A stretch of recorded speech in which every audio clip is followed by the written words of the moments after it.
What's up guys, welcome to Daily Dose of Reddit. This is your host, Zach, and today's subreddit is r/StoriesAboutKevin. Don't forget to like, subscribe, and hit that bell to never miss an episode. This story's called Kevin, the Mature Age Student. Back in 2011, I was in my first semester of a master's degree in creative writing. As well as all the units related to my major, there were several core units that everyone in all the different creative arts majors had to do. These units were ostensibly about teaching us how to build sustainable careers in creative fields, but in reality tended to be pretentious wanks loaded with annoying group assignments. One particular unit was probably the biggest waste of time and money in my otherwise excellent degree, and I continually wish I could have just done another creative writing elective in its place, but that's a rant for another time. The major assignment was worth at least 60 or 70% of the grade if I remember correctly. It was a big group assignment. Our groups were chosen completely at random, and in the third week or so of the semester, I first met up with the rest of my group. One girl seemed perfectly nice and competent. I was rather wary about another one. Her English was very poor, and she seemed confused about the unit and her actual major. And the third was a mature age student who is the Kevin of the story. Now, when we first all met each other, I actually thought Kevin seemed like the ideal group member. He was in his late 30s or so, was from the United Arab Emirates, but spoke near fluent English with one of those cultured British-esque accents, and generally gave off the vibe of the stereotypical super serious mature age student. Wore a business suit to university, referred to fellow students as his colleagues, was always totally engaged in class, very passionate about his studies and the like. I was actually slightly intimidated by him, in the sense that I thought, damn, I've really got to step up my game around this guy, no slacking off. Unfortunately, I soon discovered that Kevin was not only a narcissistic moron, but may or may not have been totally insane. So on to the actual assignment. Basically, this unit was called 2020 Vision, anticipating the creative future, or something equally pretentious, and I think was supposed to be all about how we'd adapt to changes in our chosen fields and ensure our work was still relevant and that we were being gainfully employed. However, how that worked in practice is that each week we'd have a lecture about Greek philosophy or Buddhist teachings, or indigenous Australian beliefs, or some motivational speaker or life coach, snake oil salesman would come in as a guest speaker, and we were expected to relate that to our own career ambitions. Once, I missed a lecture and asked what happened in it, and another student explained that they mostly just watched YouTube videos about a guy that would hang himself from hooks in his skin. The big group assignment involved us making some sort of artwork or creative project inspired by one of the subjects we received lectures on, and writing up a big research assignment that argued the rationale behind it. We ended up going with Buddhism, mainly because the two other group members were Buddhist, and while Kevin was a Muslim, he considered himself very knowledgeable on Buddhism, and they thought that would make the assignment easier. I wasn't too fussed either way, agnostic Australian here, and went along with it. The two girls were both doing visual arts majors and spoke English as a second language, so they volunteered to do the practical portion of the assessment, actually making the product, while me and Kevin would handle the written part. Kevin was majoring in corporate writing and had apparently been employed in that field in the past. "Writing is what I do," he explained. "I am very good at writing." During the next few weeks, I began to notice that Kevin was, well, a little eccentric to say the least. Group meetings would take forever as he'd go off on bizarre tangents and ramble about nothing for ages. He was obsessed with getting a 7, the highest mark possible at my university, and would always shoot down ideas that wouldn't get us a 7, or suggest some random thing and say, "We'd definitely get a 7 if we do that." That was partly why he argued for us choosing Buddhism as our topic, as he was convinced that, with two Buddhists in the group, we'd be assured a 7. Once, we were talking about an assignment in a different unit we were both doing. It was an academic report on an entrepreneur in the creative arts, and I was still undecided on who to do mine on. His suggestion, "You should write it about J.K. Rowling. You'll definitely get a 7 if you do it on J.K. Rowling." We had to submit the practical part first and do a presentation on it. and then the written part would be due a couple of weeks later. So once we worked out what the creative product would be, some bizarre water fountain Zen garden thing based on the Buddhist Eightfold Path, the two girls got to work, while me and Kevin began our early research and working out who would write which part of the report. And I'll say this, the non-Kevin members of the group did a great job, including the one I'd originally had serious reservations about. She was clearly insecure about her poor English, and to compensate, worked her ass off and totally pulled her weight. There was a pointed lesson there for me about my own prejudices. Me and Kevin divided our workload. If I recall, he did the background stuff about Buddhist ideas and the Eightfold Path, while I wrote the part about how it related to the actual product. And while our occasional meetings brought up some red flags, so far I figured it might have just been cultural differences. Or that maybe he was a bit of an idiot savant when it came to writing research assignments. He would boast about the 7s he received in other units, including on assignments I personally found a challenge. And I tend to be the naive sort who actually believes things people tell me. Still, he managed to find unique ways to screw up, such as when he agreed to get some sand at the last minute for the Zen garden. We all met up about an hour or two before we were meant to present the damn thing, asked where the sand was, and he says, "Oh yeah, I didn't get it." Another group member had to rush off and take a bus to a nearby park to get some. Finally, it was a few weeks before the written portion was due, and me and Kevin emailed each other our drafts for the other to review.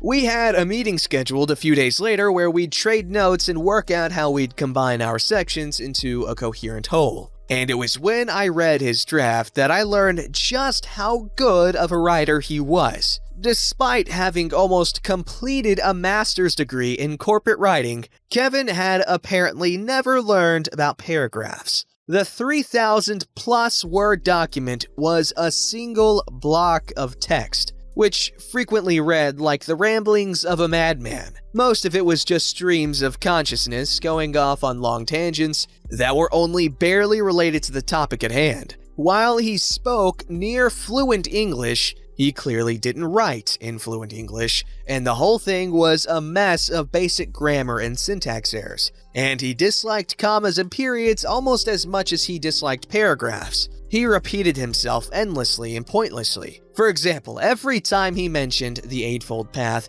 he'd then describe every step of the Eightfold Path in excruciating detail. Occasionally, it would drift into all caps and back again, as if he'd accidentally pressed the caps lock key and then turned it off again. What he wrote was well over the word limit for both his and my own sections combined, but maybe a third, if that, was actually relevant to the topic. Finally, he did not include a single reference or in-text citation. I took the time to write up a very detailed and constructive critique of his work, sugarcoating my thoughts as much as possible, and met up with him a few days later to discuss our sections. After giving him my critique again, trying to be as nice about it as possible, I asked him his thoughts on mine. "Oh, I never actually read it." "Well, I think that you should probably just handle that part of it." At that point, I realized that would probably be less work for me, and agreed. I asked him to just insert the citations into his section at the appropriate points and include a reference list and email it back to me, and left the meeting with fantasies of murdering this man swirling through my head. It soon became obvious that he did not understand how in-text citations or proper reference lists worked, as he emailed me the exact same document with the list of several books, just the titles and author, none of the other required info at the bottom. So I went through it, inserted a big red bolded insert citation here at every point that needed an in-text citation, and linked him to the university guidelines on references and citations. He soon sent me back a surly email explaining he'd done all the work I wanted him to do, and I looked at the document to see that he had instead just inserted some sentences and paragraphs at random points with citations after them, while not changing anything else. These new bits had no relation whatsoever with the surrounding sentences. I gave up expecting anything whatsoever from him, and instead decided it would be easier to just throw out much of what he'd written,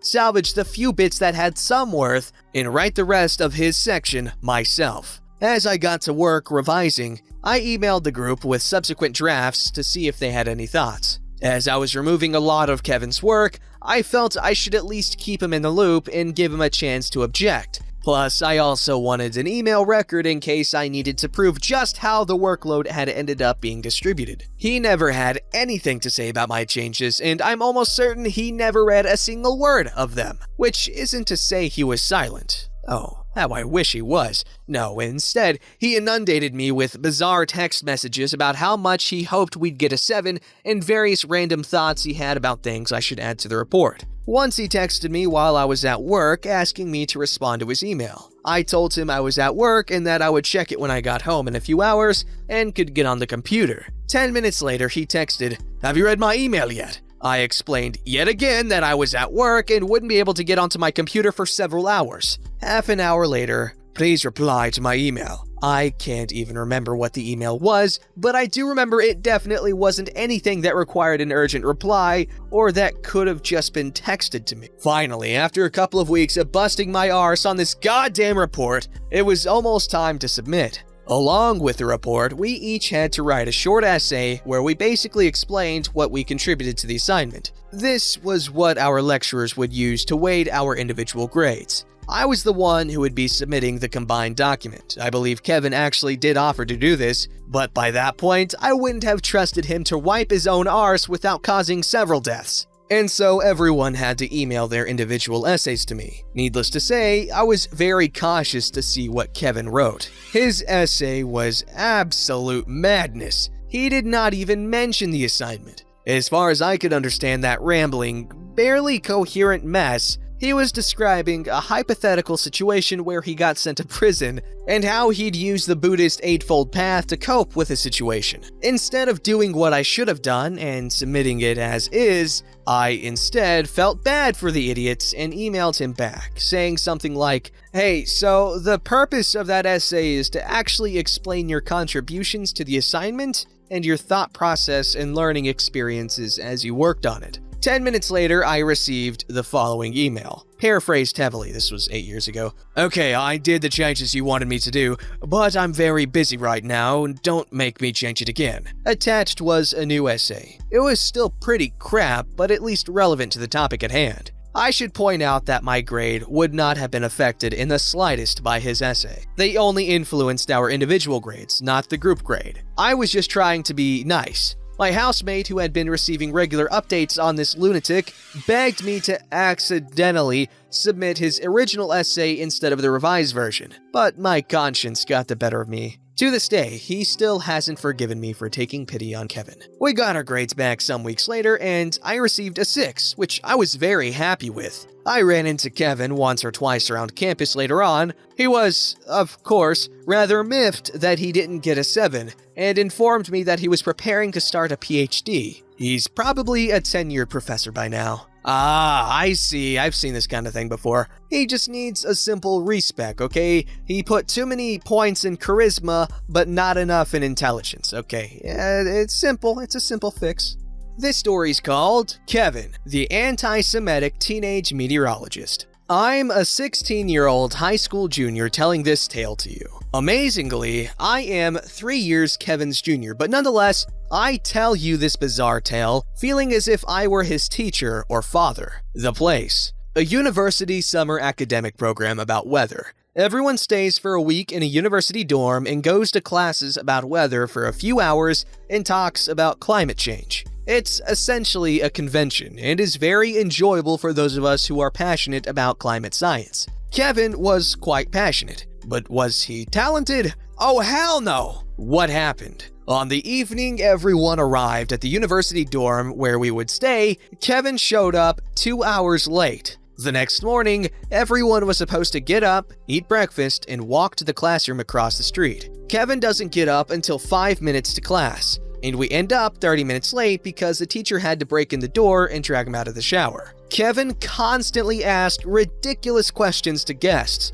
We had a few well-known storm chasers show up as guests and talk about how tornadoes work and stuff like that. Kevin asked one scientist from India if he could make him some curry. Kevin was in a program for high schoolers, but he was 19. He asked if he could teach the next year. He yelled at other students and asked the only girl in the class, "If a lesbian and a gay man have sex, is it still gay?" Someone was bullying another student, so Kevin called the bully a gay bundle of sticks burned for fuel or whatever. Kevin pretended to be a bullfighter and slammed another student to the ground on pavement after sneaking up on him from behind, nearly killing him, all during the walk back to the dorm after school. During the evening activities the university had scheduled for students, we went to a bowling alley. Kevin repeatedly threw bowling balls while the machine was taking in the pins, destroying the entire lane. He also went sliding down the slippery lane for fun. A state senator, yes, a literal elected official,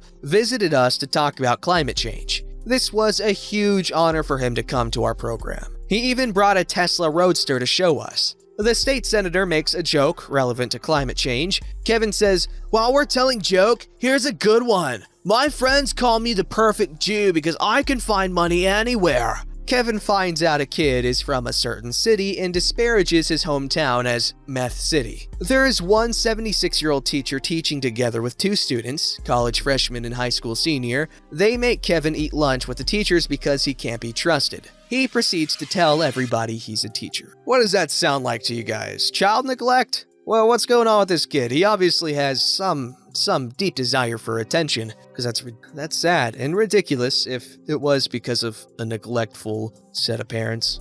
Don't forget to like, subscribe, and hit that bell to never miss an episode.